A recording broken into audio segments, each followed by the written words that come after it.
अरे ओ बिजली, बिजली सुन रही है? क्या हो गया? क्यों मरे जा रहे हो? अरे बिजली, जाकर देखो ना, मीनू मौसी के घर से आवाजें आ रही है। अरे पिछली बार गई थी, उनके बेटे उन्हें परेशान कर रहे थे। हाँ हाँ, जाओ तो देखो तो, शायद तुम कुछ बोलो तो उन्हें समझ में आ जाए। अच्छा, जाती हूँ। बिजली पहुंचती है मीनू मौसी के घर। अरे ये बुढ़िया काम की ना काज की है, 1.5 मन अनाज की है, निकल जाओ यहाँ से। हाँ हाँ भैया, परेशान करके रखा है, चिक चिक खिच खिच करती रहती है। अरे मैंने ऐसा क्या कर दिया? तुम लोगों को काम धंधा करने के लिए कहती हूँ, और क्या कहती हूँ? क्यों कहती हो? मुझे नहीं करना काम, तुम्हें करना है काम तो जाकर काम करो। हमारे इतने सारे खेत हैं, वहीं से अच्छी खासी कमाई होती है। तभी वहाँ बिजली पहुँच जाती है। अरे अरे बच्चों, क्यों माँ को परेशान कर रहे हो? आ गई एक और चौधरी। दूसरे के फटे में टांग अड़ाने में तुझे बड़ा मजा आता है, तुझे और तेरे पति को। मुंह संभाल के बात कर। अरे क्या संभाल कर बात कर, हम अपने घर में कुछ भी करें, क्यों आई है तू यहाँ? अरे क्यों नहीं आएगी, ये तेरे घर से पहले मेरा घर है, ये आएगी ही आएगी। तो फिर निकल बुढ़िया यहाँ से, तुझे रहना ही नहीं है यहाँ। तू रहेगी तो फिर ये आएगी, चल हट यहाँ से। ये ले, चल भाई, सारा सामान फेंक इसका। सारा सामान मीनू मौसी का फेंक देते हैं। मीनू मौसी बाहर आ चुकी थी। देखा क्या हो रहा है, देखा बिजली तूने? अरे मौसी, तुम भी तो चिक चिक करने की क्या जरूरत थी, वो काम करे ना करे। अरे क्या कहती है तू, बैठ कर तो खजाना भी खत्म हो जाता है। तो मौसी, अब इस बारिश में इस जंगल में बैठकर तुम खजाना ढूंढो, मैं चली। ये देख, ये भी गई, मुझे इस जंगल में अकेला छोड़कर। कोई नहीं, तुम लोगों को ऐसा लगता है मैं बूढ़ी हो गई हूँ तो मेरे पास ताकत नहीं है, मैं कुछ नहीं कर सकती, तुम सभी को बताऊंगी। कहते कहते मीनू मौसी जंगल में इधर उधर घूमने लगती है। तभी मुखिया बाज उसे देख लेता है। अरे मीनू मौसी, मुझौसी, क्या कर रही हो जंगल में? अरे कमीना, तू यहाँ कहाँ घूम रहा है? तेरा काम गांव में मुखियागिरी करना है, जंगल क्यों आया है? अरे मौसी, यूं ही आया था, मुझे क्या पता था तुम यहाँ पर मिलोगी। सुना है तुम्हारे बेटों ने तुम्हें निकाल दिया है। अरे वो क्या मुझे निकालेंगे, मैंने ही घर छोड़ दिया है। मौसी झूठ मत बोलो, मैंने सुना बहुत झगड़ा हुआ था। अरे चुप कर, तुझे तो बस मजे लेने आते हैं, तू झगड़ा सुनकर आया क्यों नहीं? तू तो मुखिया है वहाँ का। अरे मौसी क्या करूं, तुम्हारे बेटों ने कहा था कि एक बार माँ घर छोड़कर चली जाएगी तो मैं तुम्हारे खेतों को खरीद सकता हूँ, इसीलिए मैंने कुछ नहीं कहा। और मौसी, मैंने ही उन्हें कहा था कि निकाल कर इसे बाहर फेंक दो। नास पीटे, मुझे पता था तेरी नजर मेरे खेतों पर थी, तूने जानबूझकर ऐसा किया है। हाँ मौसी, बिल्कुल ठीक समझा। अरे मौसी, बुढ़ापे में किसी मंदिर के पास जाकर बैठ जाओ, वहीं पर कुछ कुछ खाने को मिलता रहेगा, बोलो तो पहुंचा दूं। नास पीटे, तेरा बहुत बुरा होगा। हाँ, हुआ बुरा, मैं तो अक्सर ऐसा ही करता हूँ। चलो मौसी, जाता हूँ, उस भैरव कौवे की भी जमीन हड़पनी है, जरा वहाँ दिमाग लगाता हूँ। कुछ चाहिए होगा मौसी तो बताना। हाँ हाँ नास पीटे, जा तू कभी सुखी नहीं रहेगा। सुखी तो हूँ ही मौसी। कह के बाज वहाँ से चला जाता है। मीनू मौसी जंगल में ही बैठी बैठी रो रही थी। उसे समझ में नहीं आ रहा था कि करे तो क्या करे। अचानक से फिर से बारिश शुरू हो जाती है। मीनू मौसी एक पेड़ के नीचे शरण लेती है। तभी एक बूढ़े उल्लू की आवाज आती है। अरे कौन है नीचे? अरे मेरे घर के आसपास मत मंडराया करो, मुझे पंछियों की आवाज अच्छी नहीं लगती है। अरे ये भी ही शांति नहीं है। क्या बात है उल्लू भाई, हैं? शांति से नहीं रह सकते हो? थोड़ी देर तुम्हारे घर के नीचे शरण क्या ले लिया, इतने क्यों बौखला रहे हो? अरे इतना चिक चिक करती है बुढ़िया। हाँ हाँ, अब तुम्हें भी मेरी आवाज चिक चिक लगने लगी है। अरे चुप करो 2 मिनट, यहाँ से डाकू पंछी गुजरने वाले हैं, चुपचाप बैठो वरना मारी जाओगी।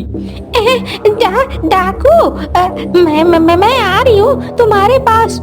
अरे यहाँ मेरे पास आने की जरूरत नहीं है। नहीं, नीचे मुझे डर लगता है। मीनू मौसी जाकर उल्लू के बगल में बैठ जाती है। नीचे से बहुत सारे डाकू पंछी गुजरते हैं। अरे बाप रे, इतने सारे डाकू पंछी! ये जंगल के डाकू पंछी है। तुम जंगल के किस इलाके में आ गई हो? यहाँ तो डाकू पंछियों का बसेरा है, घर जाओ। अरे घर कहाँ जाऊँ, घर तो खत्म हो चुका है। तभी एक डाकू पंछी उसे देख लेता है। अरे ओ नीली चिड़िया, नीचे आओ जरा। हे भगवान, ये क्या हो रहा है? मैं तो फंस गई। अरे क्या बात है, क्यों बुलाया मुझे? अरे चलो, तुम्हें सरदार ने बुलाया है। अरे कौन सरदार? अरे चलो चुपचाप, बहुत बोलती है। डाकू पंछी उसे सरदार मलखान के पास ले जाते हैं। सरदार, आ गई ये बुढ़िया। अरे तुम वहाँ उल्लू के साथ बैठकर क्या कर रही थी? हमारी जासूसी के लिए आई हो क्या? अरे नहीं, मैं किसी की जासूसी के लिए नहीं आई हूँ। मुझे तो मेरे बेटों ने निकाल दिया था, तो मैं इस जंगल में आ गई थी। ओह सरदार, मुझे तो लगता है ये बुढ़िया झूठ बोल रही है। ये जरूर राजा जी की चाल होगी। अरे नहीं सरकार, मुझे ऐसा ही लग रहा है। अगर ऐसा है तो इस बुढ़िया को यही बांध कर रखो। अरे मुझे बांध कर मत रखो। जितना दिन कहोगे मैं यहाँ रह जाऊंगी, लेकिन बांध कर मत रखो। ठीक है, इस बुढ़िया को रसोई घर में काम में लगा दो। अगर भागने की कोशिश करे तो इसका भेजा उड़ा देना। अरे नहीं, मैं नहीं भागूंगी, कहीं नहीं भागूंगी। मीनू मौसी रसोई में खाना बनाने लगती है। मीनू मौसी के हाथ का स्वाद मलखान सरदार को बहुत अच्छा लगता है। अरे वाह मौसी, तुमने बड़े अच्छे खाने बनाए हैं। स्वाद है तुम्हारे हाथों में। मौसी, मैं कुछ सोच रहा था। क्या सोच रहे थे बेटे, बताओ। अच्छा, आज नहीं, आज एक घर में डकैती करनी है। वहाँ से आता हूँ, उसके बाद तुमसे बात करूँगा। बेटा, ये डकैती वकैती अच्छी चीज नहीं है। अरे मौसी, मेरे धंधे के बीच में मत आना। तुम्हारा काम खाना बनाने का है, खाना बनाओ, मुझे ज्ञान मत दो। ठीक है बेटा। मीनू चली जाती है। रात को डकैती कर ढेर सारा सामान लेकर पहुंचता है मलखान चील। अरे वाह, आज तो बहुत सारा माल आया है हाथ। मौसी, क्या बनाया है खाने को? अरे रोहू मछली बनाया है। वाह वाह वाह, खिलाओ आज मछली भात। मुझे तो बहुत अच्छा लग रहा है, और मैं तुम्हारे लिए कुछ लेकर आया हूँ मौसी। क्या लेके आए हो? पहले खाना खा लेते हैं, फिर देखेंगे। सारे डाकू पंछी खाना खाते हैं। उसके बाद मलखान चील मौसी को लेकर जाता है। मौसी, वो देखो। मौसी देखती है उसके दोनों बेटे और बाज को बांध कर लेकर आया था। अरे ये दोनों नासपीटे और ये कमीना, ये तुझे कहाँ मिले? अरे इसी कमीने के घर पे तो डकैती करी है। इस मुखिया बाज ने गांव वालों के बहुत सारे धन संपत्ति को लूटा, इसलिए हमने भी इसे लूट लिया। माँ मुझे बचाओ। हाँ माँ, मुझे बचाओ। ऐसा करो, इन दोनों को गोली से उड़ा दो। अरे माँ, ये क्या कह रही हो? अरे मौसी, इतनी जालिम न बनो, बेटे हैं तुम्हारे। अरे मैं तो गुस्से में कह रही थी, मुझे ये बिल्कुल पसंद नहीं है, ये बहुत बुरे हैं, तू नहीं जानता है। अरे मैं सब जानता हूँ। तुम जब हमारे गिरोह में खाना बनाने लगी, मैंने सब पता किया है तुम्हारे बारे में, तभी तो मुझे इनके बारे में और बाज के बारे में भी पता चला है। अब तुम्हारे बेटे भी सुधर गए हैं। मौसी, तुम चाहो तो अब चली जाओ अपने बेटों के साथ। हाँ माँ, अब हम तुम्हें कोई कष्ट नहीं देंगे। हाँ माँ, हम तुम्हें बहुत अच्छे से रखेंगे। नहीं, मैं अब कहीं नहीं जाने वाली, मैं तुम्हारे ही गिरोह में रहूंगी और तुम लोगों के लिए खाना बनाऊंगी। अरे मौसी, हम आज यहाँ हैं, कल कहीं और रहेंगे। तुम परेशान मत हो, तुम अपने बेटों के साथ चली जाओ, और जब कभी भी ये तुम्हें परेशान करे, मुझे आवाज लगाना, मैं आ जाऊंगा। नहीं, मुझे नहीं जाना है, मैं तेरे साथ ही रहूंगी। अरे मौसी, हमारा कोई ठिकाना नहीं है, इसलिए तुम इनके साथ ही रहो, बीच बीच में मैं आता रहूंगा। आखिरकार मीनू मौसी अपने बच्चों के साथ चली जाती है। बीच बीच में मलखान आता है, मिलता है और फिर अपने रास्ते निकल जाता है। अब मीनू के बच्चे उन्हें परेशान नहीं कर रहे थे और मीनू के साथ अच्छे से रह रहे थे।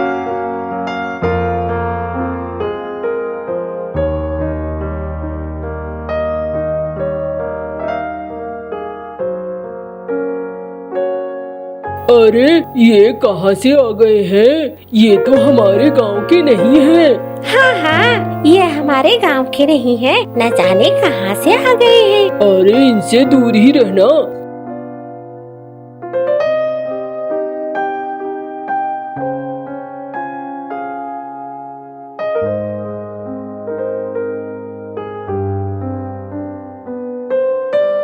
ये लो झुमरी, 10 रुपए। मालिक 10 रुपए? 10 रुपए में क्या होगा? अरे क्या होगा का क्या मतलब है? तेरे लड्डू जितने में बिकेंगे मैं उतना ही दूंगा ना। 10 लड्डू दिए थे तूने, 10 रुपए में बिके। लेकिन एक लड्डू तो 5 रुपए का बिकता है। अरे अगर तुझे ऐसा लगता है तो लड्डू मत बनाया कर, मुझे लड्डू ना दे, तू खुद ही बेच लिया कर। अरे नहीं, ये लो, मैं 100 लड्डू लाई थी। ठीक है, दे जाओ, बिक जाएंगे तो पैसे दे दूंगा। जाओ, ऐसे भी तुम लोगों से गांव में कौन कुछ खरीदेगा।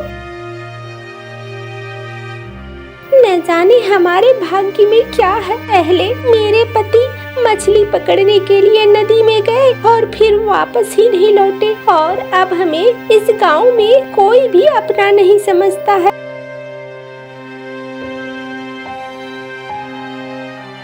माँ, मैं जरा जा रहा हूँ पास के नदी से मछली पकड़ने के लिए। अरे कालू, तू मछली पकड़ने जाएगा? देखना, गांव के पंछियों से थोड़ा दूर ही रहना। कुछ बोले तो सुन लेना, लेकिन उन्हें कुछ कहना नहीं। अच्छा माँ, मैं कुछ नहीं कहूँगा। तुम बेकार में परेशान होती हो, मैं शांति से सिर्फ मछली ही पकड़ूंगा।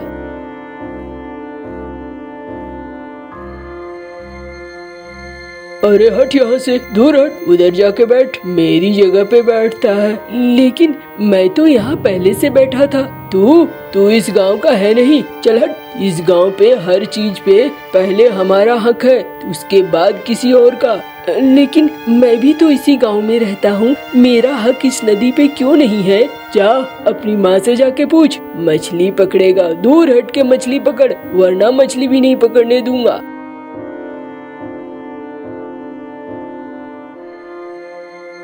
माँ माँ, हमें ये गांव वाले अपना क्यों नहीं मानते माँ? इन्हें हम पराये क्यों लगते हैं माँ? अरे बेटा, धीरे धीरे ये हमें भी अपना समझने लगेंगे। अभी कुछ दिनों तक ऐसे ही रहेंगे, फिर धीरे धीरे जब हम यहाँ रहने लगे हैं तो ये हमें अपना बना ही लेंगे। तुम परेशान मत हो। माँ, बड़ा मन करता है मछली खाने का। अरे तेरे बाबा रहते तो कब का ढेर सारा मछली ला देते। अब बाबा नहीं है तो फिर इंतजार करो। मैं कल जाऊंगी, दुकानदार से पैसे मांगूंगी, वो पैसे दे देगा तो फिर मैं तुम्हारे लिए मछली भी ले आऊंगी। ठीक है माँ, जैसा तुम्हें अच्छा लगे।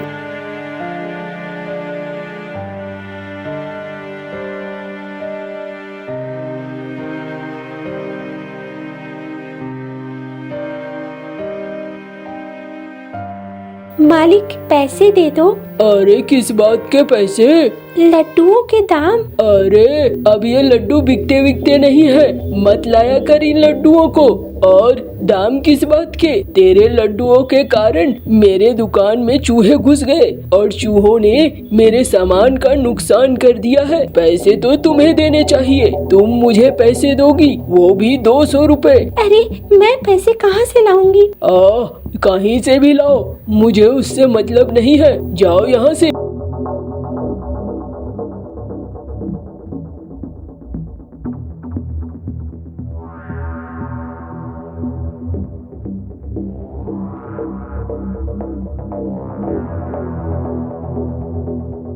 अरे आज तो लगता है मोटा माल फंसा है। ओह ओह, ये तो मैं खींच ही नहीं पा रहा हूँ। अरे ये तो मैं ही गया।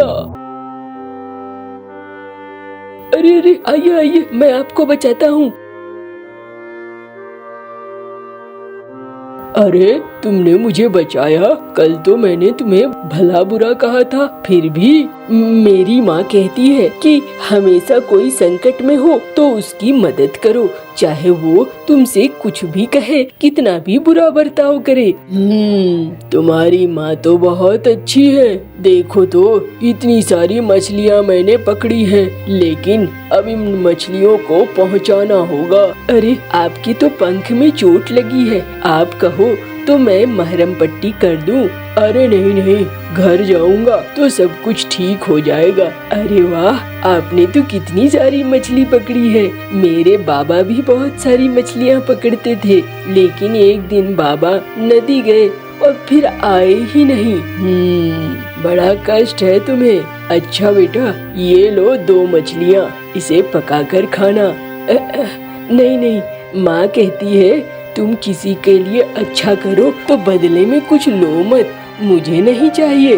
अरे नहीं नहीं, ये तो मैं तुम्हें उपहार में दे रहा हूँ और उपहार को ना नहीं कहते हैं। ले जाओ इसे।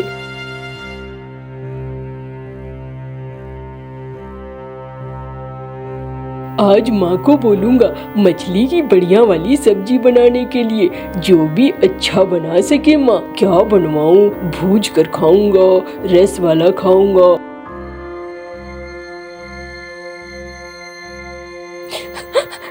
क्यों छोड़कर चले गए तुम? तुम्हारे जाने के बाद कितनी तकलीफ हो रही है मुझे और कालू को। भर पेट खाना भी नहीं मिलता है। क्यों चले गए तुम?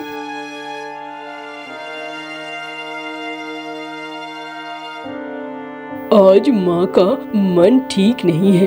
आज मैं नहीं बोलता हूँ उसे बनाने के लिए। माँ तो पहले से दुखी है। क्या करूँ इन मछलियों का? इन मछलियों को एक बड़े बर्तन में रख देता हूँ।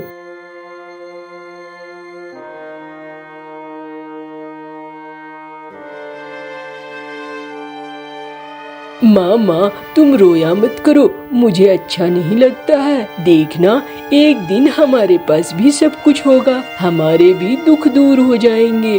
दुख के बाद ही तो सुख आता है ना माँ। हाँ, मेरा बेटा बहुत बड़ा हो गया है और बहुत सोच सकता है। मेरा बेटा, मेरा सोना बेटा।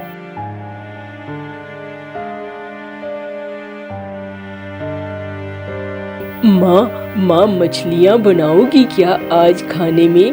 अरे बेटा, अभी तो पैसे नहीं है, जब पैसे आएंगे तो मैं मछलियाँ बना दूंगी।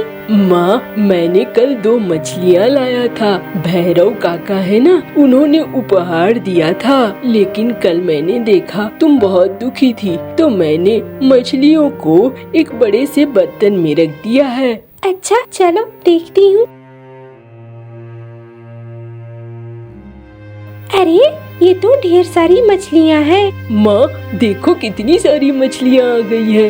अरे एक रात में इतनी मछलियाँ, ये तो मुझे कोई जादुई मछलियाँ लगती हैं। चलो इनमें से कुछ को रख के बाकी को बेच देते हैं। माँ फिर हम मछलियों की ही खेती करते हैं ना, मछलियों को पैदा करते हैं जिससे हम रोज बेच सके। हाँ ये भी सही है, चलो पास के तालाब में डाल देते हैं कुछ मछलियों को।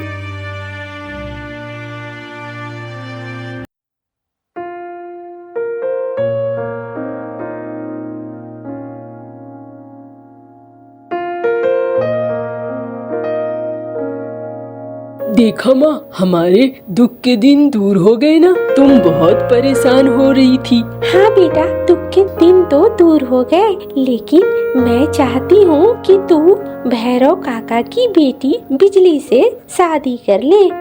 माँ तुम्हें जैसा ठीक लगे, मुझे कोई दिक्कत नहीं है। अरे मुझे कोई दिक्कत नहीं है, तुम्हारा बेटा बहुत ही होनहार है और अच्छे विचारों वाला है। ऐसे बच्चे तो बहुत मुश्किल से मिलते हैं। आखिर कुछ समय बाद बिजली और कालू का ब्याह हो जाता है। बड़े से घर में अब सब सुख से रह रहे थे, किसी को कोई दिक्कत नहीं थी।